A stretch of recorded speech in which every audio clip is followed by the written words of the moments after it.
Okay, in this lesson, we're now going to do something kind of interesting with influence. You may have already started been picking up on this, the nature of, okay, I'm going to get other people to take actions, behaviors, and beliefs. Why would they do that? We found out, okay, it was good for them, and therefore everybody can be influenced. What I'm going to do is I'm going to take influence, I'm going to cut it in half. I'm going to make a clear separation of taking influence, which is neutral. I'm going to splice it in half, and then I'm going to show you two polarities, proverbial positive and negative, of influence, and I'm going to show you how these interrelate. And then I'm going to do something at the very end that's going to tie this all up of why we're talking about influence and how this relates to it. So, okay, let's go ahead and get started. Here on the whiteboard, I've got influence at the top. I told you I split it right down the middle, and I've got it split. Okay, and then there's multiple layers here. And so what we're going to do is we're going to walk down this kind of cascade and show the different things. So how this is split, let me write it up here. To be very crystal clear, this is split by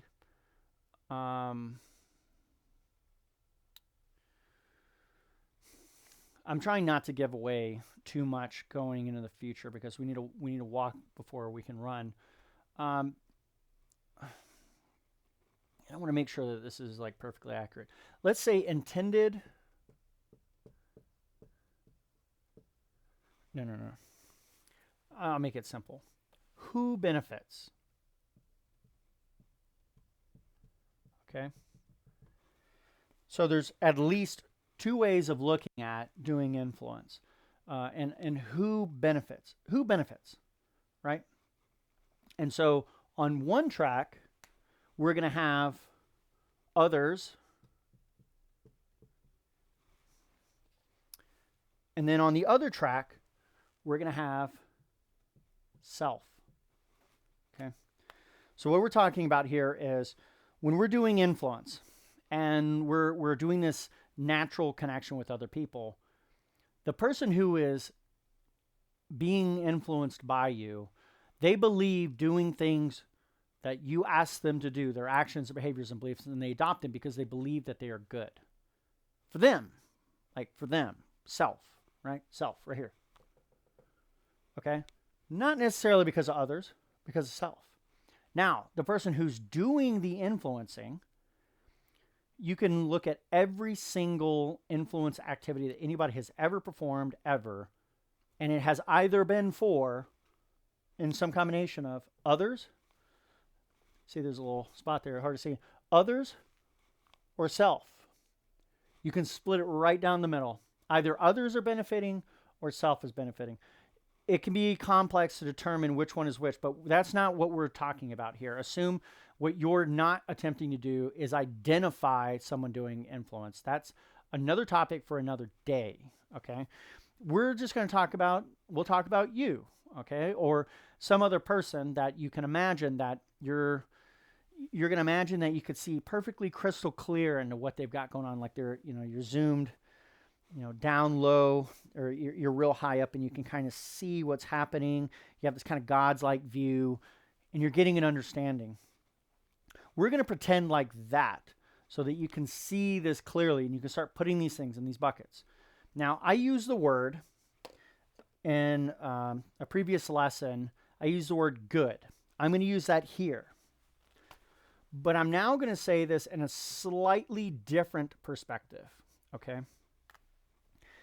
Good before was, it's not that this word, others and good, is necessarily incorrect for what is good, like for somebody. It's not entirely incorrect, but it's not really the fullness what I'm trying to say. I am trying to associate others with the word good. That's what I'm really trying to do right here, right now. Now, when you influence for others, it is good. Okay? And when you influence for self, maybe you know what it is, I'm not going to say bad. I'm actually going to say evil. Okay? And some people are going to get really irritated by this. This is a little iffy about using these words, but you got to just appreciate the definition that I'm using.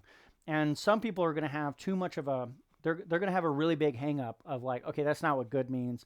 That's not what evil means. I'm going to say it like this. And really the only way I could describe this is Dungeons and Dragons. Yes, the Dungeons and Dragons, the tabletop board game where you're imagining you're some person and you create a character. There's a bunch of different games out there, like video games that you can go and play, and it has this, it's part of the Dungeons and Dragons kind of view of the world. And one of the things that is super critical about that game, about how you play, especially if you want to be a role player. So a role player, like as a real role player, it's kind of like an actor where you maybe intentionally decide, I'm going to play this particular kind of character so that when things come up, like they do in the game events, you would make decisions based on how that role would play it. Now, they have this thing called alignment. And in the alignment, you can either be good, neutral, or evil. And there's also lawful and chaotic. We're not going to go over that. It's not relevant to this video. But what I'm saying that I'm sharing behind is what good and evil is in that rule set.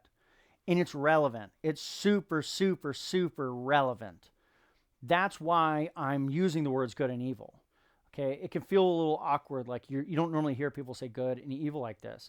You're going to, but once you hear this, and once you see and you kind of taste this in your mouth, so to say, and you think about it, you can start to see how this actually makes sense, even when people weren't intending for these things to make sense. But in that rule set of Dungeons and Dragons, what's happening is you will come across something like, oh, you show up at somebody's door, somebody's house, and you'll be presented, at least in the video games, this is how they'll do it, and they'll have a list of choices that you can choose. And each one of those actually maps to different parts of the alignment. And so depending on how you're playing the game, maybe you're playing it as yourself, which most people do. And so they're revealing their alignment, good and evil, to you by the choices that they make. Other people are playing role-playing, and they're trying to see, like, they're trying to play the game and see what kind of crazy things come up. In some ways, they're playing themselves. But depending on to the extent that they hold that role and they do it.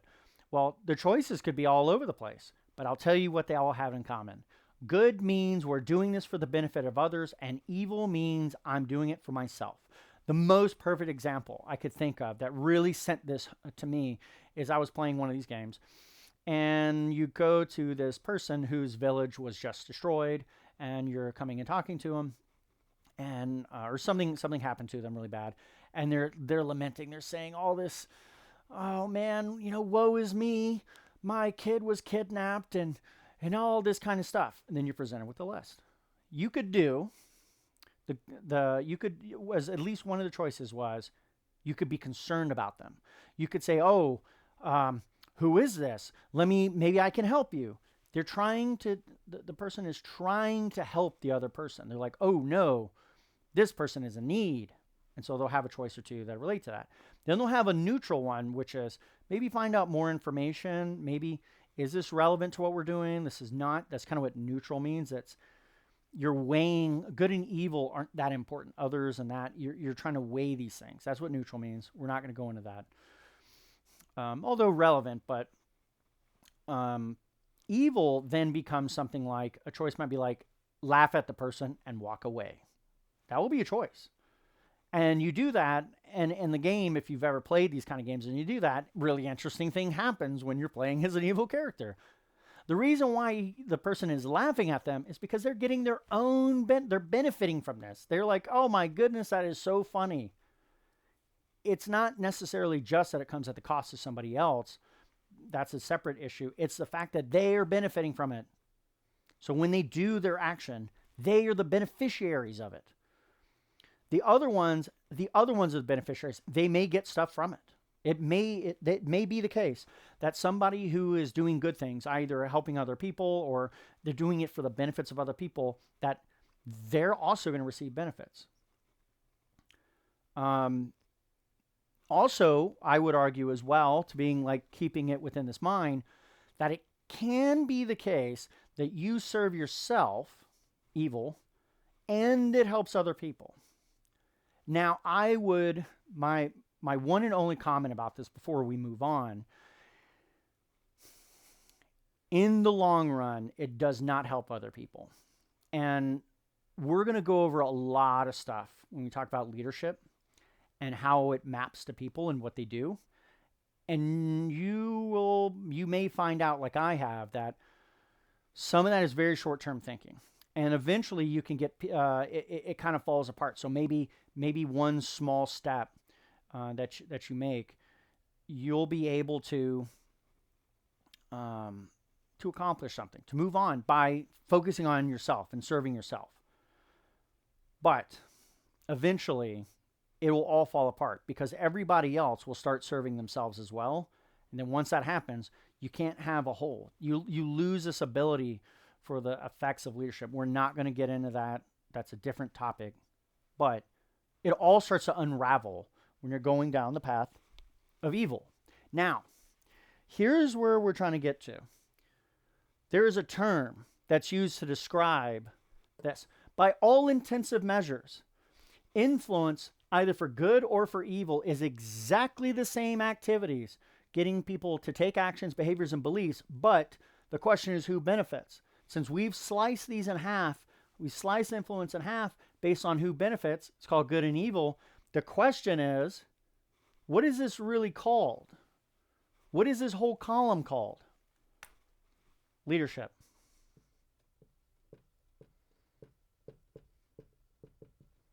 Let's see if you know what this one is. You know what this one is? Everyone knows what this column is.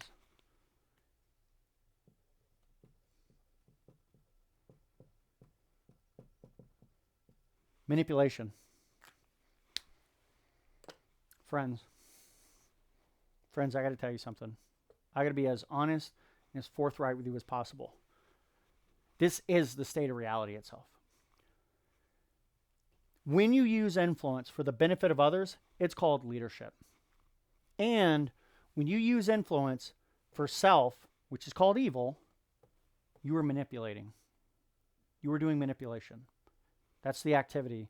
The difference between leadership and manipulation is just, remember this slice down the middle, the only difference between leadership and manipulation is who benefits. Who actually benefits. Again, I'm being a little loose on the concept of who benefits.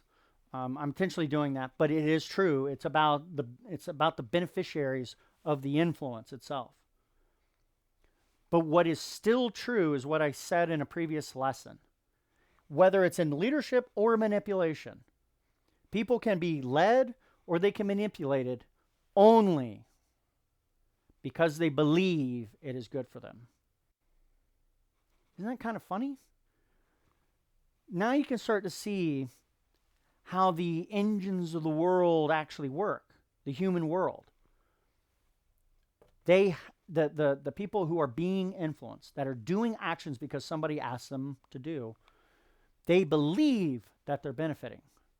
They believe it. They believe that it is good for them. Whether that's leadership and manipulation or not, which means whether or not the person who is applying the influence, the leader or manipulator, is doing it for others or it's doing for himself. So again, I'm going to say that because it might have gone too fast. People will be influenced if, as in they will take actions, behaviors, and beliefs and adopt them if they believe that they are good for them, regardless of whether or not the person who is influencing them is doing it for others or is doing it for themselves. That is the state of affairs. They will do it for either one. This is where I'm going to go with this. So now I'm going to do what I promised you at the beginning of the video. I'm now going to loop this back around and I'm going to share something with you. I'm going to do like a little trick here on the board.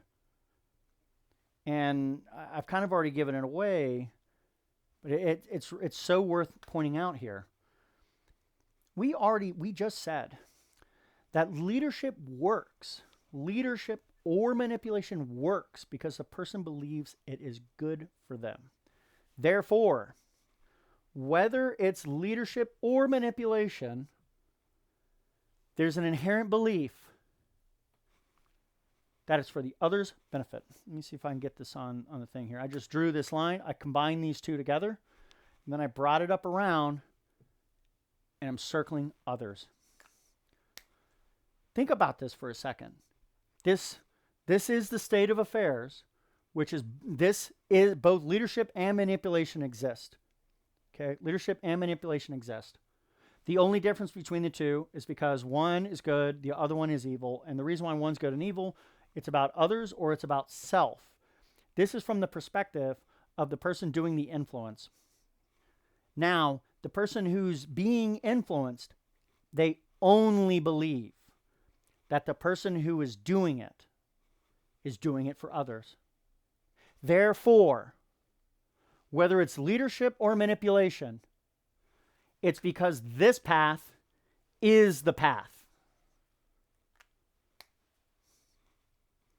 Either leadership or manipulation, the person who is being led or manipulated believes that the person doing the activity is doing it for the benefit of others, because otherwise they would not have done it in the first place.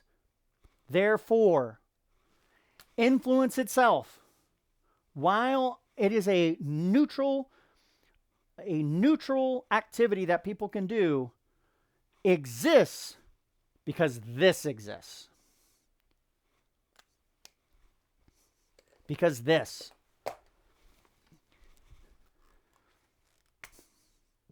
right here, this is what it's all about. We started with influence. We had to break down, what are we talking about? We got to get our feet wet. You probably were thinking behind the scenes, getting other people to do actions, behaviors, and beliefs. Well, I could get them to do some interesting actions, behaviors, and beliefs. I can get them to believe that organizations that are out there are actually doing things for the benefit of others rather than themselves. I can get people to believe that the grass is grown by some magical wizard out there who's going, wee, and they're getting that stuff going. Who does that benefit? Isn't that this right here? You were thinking that, right? Once we were talking about influence, you were thinking about all the crazy things that people will do. They'll do stuff like they'll go bungee jumping. They'll go skydiving. That's an action. But they might adopt also the behaviors of doing extreme activities, right? Which would include bungee jumping, base jumping. Why? Because they have a belief. And they believe it's good for them, even though it's dangerous and all this kind of stuff. What belief could they possibly have? They believe it's good for them, but what kind of belief? They have a belief. They have a belief that thrills in life make life. That by having thrills in life, it gives you a great and wonderful life that's full. They have that belief. People who also have that belief, or have a belief and the desire to have a great and full life, they will do other things. They won't do that. But that narrow is that. So they have a belief that it is good for them to go do that. Now that they have that belief, we're going to ignore why or how they have that there. But I already told you in a previous lesson that pretty much every single behavior and belief comes from, not all of them, the majority of them come from other people, organizations, other individuals who have influenced them. They have influenced them, and they believe by their implicit acceptance of it that it is good for them and that they are being led. But it is not true that it is leadership, because it depends on whether it's for the benefit of the others or for self. And many people will completely ignore and deny that this exists, even though it's fundamentally true. Both of these exist. There's no way that you have made it this far in your life and you've never heard of leadership or manipulation. You just did not. And I would not be surprised if you kind of knew they were similar. And some people think that leaders are manipulators. Yeah, well, yeah. The only difference is whether or not it's for others or for self. But I wouldn't call it a leader. I'd call it a manipulator doing manipulation. That's what they do. It's the same toolbook. Every single thing that I'm going to teach you in this course, everything I'm going to teach you in this course could apply for leadership or manipulation. The choice is yours. You get to choose. And what I'm trying to do by awakening you to this fact is I'm trying to show you, for example, this right here. This is an unbreakable logic. Okay? The reason why all of this exists, to include influence. Influence was not the start. Leadership was the start. It's leadership. So you could say manipulation, and I'm fine with this. Manipulation is nothing more than corrupted leadership. Yes. How's it corrupted? The purpose. This is purpose. Now I'm going to draw it in there. Who benefits? / purpose. The purpose of what we're doing, is it for others or is it for self? Leadership is the start. Whether it's manipulation or leadership, it works because the other person believes that it is this pathway. They believe this. Otherwise, they wouldn't do it. You can see this in your own life. You already know what I'm telling you is true. You already know it, but you can go and see it. If you make it very well clear and aware to somebody else that you are asking them to take an action or adopt a behavior belief for the beneficiary of you, if there's any belief of that whatsoever, they will not do it. They won't do it. They have to have a belief. They even want to believe. That's what's so crazy about this. Everybody's imbued with this. We already talked about it. If everyone can be influenced, everybody's waiting to find these things that are going to benefit them so that they can move forward. Whether or not it does, that's a different story. And so you know inherently that this is true. Now, if the person genuinely believes it's good for them, then they will do. They will comply. You could say something like hop on one leg. It's a really good example. Hop on one leg. It's so dumb. People don't want to do that. They don't want to jump like monkeys. And you go, okay, we'll jump on one leg for $1. Didn't really benefit me. I look like a fool in front of this person who's just clearly doing it for laughs. Do it for $1,000. Wait, man. Are you doing this path? I'm hearing this path, but it looks like this path. Which one is it? Are you actually gonna give me $1,000? All I gotta do is jump on one leg. I gotta do this, right? That's all I gotta do, and you're gonna give me $1,000. I'm hearing this, but there's parts inside of me that are saying, "Ooh, I don't know. It might be this." Why would anybody? This doesn't make any sense. Why would somebody pay somebody $1,000 to jump on one leg? It just doesn't make any sense. It must be the case. Manipulation. Nope. Here it is. I've got $1,000 right here. I'm going to, in all good faith, between you and me, I'm going to put this $1,000 right here. I'm going to step away from it so you can grab it at any time. It's now in your power. And all I ask in return is for you to jump on one leg. Maybe all you want to do, is it really you benefiting from it? Maybe to some extent. It might actually be this. It might be this. You might be proving to yourself that what I'm telling you is true and doing it through, proving it to yourself. You're benefiting it from yourself. Now, maybe if you were flipping this over and you were explaining it, maybe after the fact, I'm going to convince them. I'm thinking about this now. I'm going to convince them that leadership is the case and that they should take it seriously. And the way I'm going to do it is by creating this kind of cockamamie little scheme of doing that. And you put them in that position where they're having to choose and it's difficult and it's ridiculous. And then they do it. And then they get the thing and then they benefit. You know what you gain from that? Influence. You gain influence. You gain the ability to actually ask for something else because the next time you say something like, do you mind jumping on two legs? They're going to say, oh, what am I going to get from that? They're ready to go because you've already proven that you can deliver. That's what this is all about. This whole module is culminating down to this point for you to understand what the whole game is. They will do things for you because they believe it's good for them. And they will not necessarily they could do any number of things. I have seen this myself 100,000 times over. They will do, I'm going to leave you with this last example about influence. And this story is, it just goes to show you what can happen. This is a real life story I'm about to tell you. And this matters. This matters. Okay? When I was in the Marine Corps, this was in 2005, April of 2005. I joined the Marine Corps and I was going to what they call Marine combat training. So it's after boot camp, you go to boot camp. Then afterwards, you go for a month long, basically out in the field, learning the Marine things, how to be a rifleman, all these kind of basic Marine activities. Regardless of whether or not you're an infantryman or not, you learn infantry things so that when you become a mechanic or you become a communications specialist or an intelligence analyst, everyone is imbued in the Marine Corps with the same knowledge that everyone is a rifleman. It's just the kind of the ethos of that branch.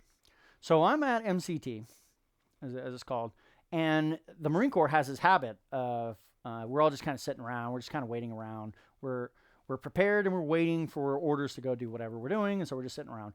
And then all of a sudden, some instructors came by and were like, "Hey, we're looking for 2 volunteers." Who would ever volunteer? Who would ever volunteer? Again, this is influence.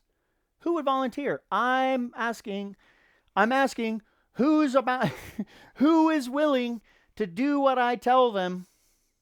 Actions. And so they throw that out there. Influence. That's what's happening right there. Now, of course, we're wondering, was this for others or is it for self?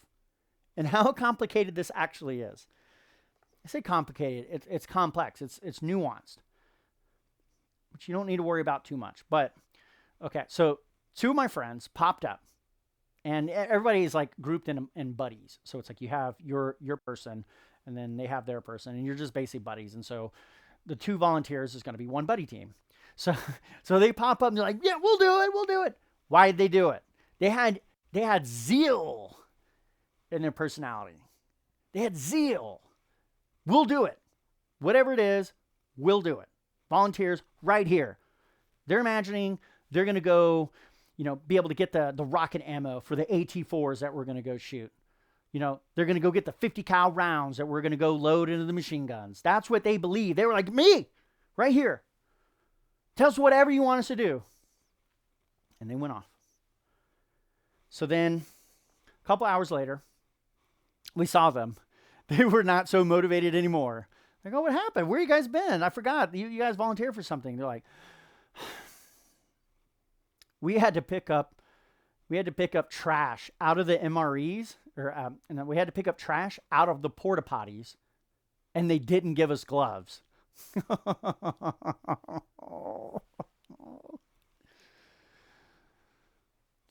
My friends, this entity called the Marine Corps has enough influence over the people that join because of what they believe. They believe it is good for them to help them. And what they did was they used that to go do something. Now, I'm going to bring it up to here. Did they ask them to clean out the porta potty? Again, remember, they join to be like a rifleman, or to I guess in theory, if they're at MCT, they're not. They joined the Marine Corps to be like a Marine, and they're there. They didn't go there to pick up trash out of a porta potty. However, the organization used the influence that it had to basically lead these people. It needs to manage its affairs, and so it had a porta potty, or lots of porta potties with a lot of trash in it, and somehow it's got to get clean. Anybody there, whether they were a general or a sergeant or a private, could do that job. And who needs any more? Who needs any more convincing? And so the question is, the purpose of the action, was it for others' benefit or for their own benefit? Did they ask them to clean out that porta potty because it was going to serve the instructors? Some people who aren't seeing the big picture, they believe that it is. These are people who believe in manipulation as their path. I'm going to talk at length later on in other lessons about people who are falling down this path and thinking it's this path. The reality is they ask them, whether we want to believe it or not, they ask them for the benefit of everyone to go down that path. And that was leadership. It was leadership to use influence like that. It was leadership. Period. It's rough. It's tough. It's not pretty. They sacrifice. Actually, the Marine Corps itself, they may or may, I definitely don't think they realize this, but by asking them to do that, they reduced the influence that they had with those Marines because they started that. They had this giant balance of influence. We'll talk about that in one of our next lessons.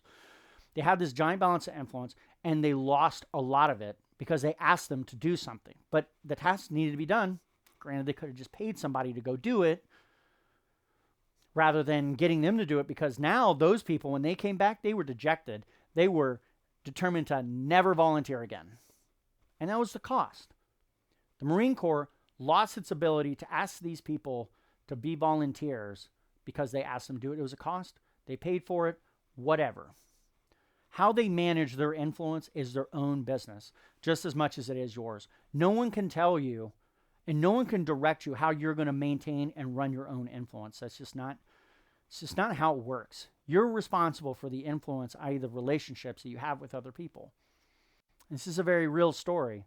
And it does go and ask the question of, they used influence, I promise you. They didn't point like guns at these people.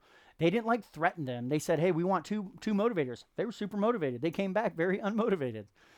I don't know whether or not they ever volunteered again, but they were probably the Marine Corps had to earn a little bit more to go and get that. And that's, some of that's conversation for another time. But that's influence. Influence can be broken in half, and it's split in half between two different viewpoints. And it's doing influence for the purpose, the benefit, the good of other people, or they could do it for themselves. And then from there, if they're doing it for good, or they're doing it for others, we would call that good. If they're doing it for themselves, we would call that evil. If you then talk about, okay, it's for good, it's called leadership. If it's for evil, it's called manipulation. And last but not least, leadership and manipulation both exist, and they exist because leadership exists. And the reason why leadership exists is because people are influenced by the things that they believe are good for them. And they believe that the person who is influencing them is going to give them what is good for them. So they are willing to partner up with manipulators or leaders. They don't know. They're hoping it's a leader.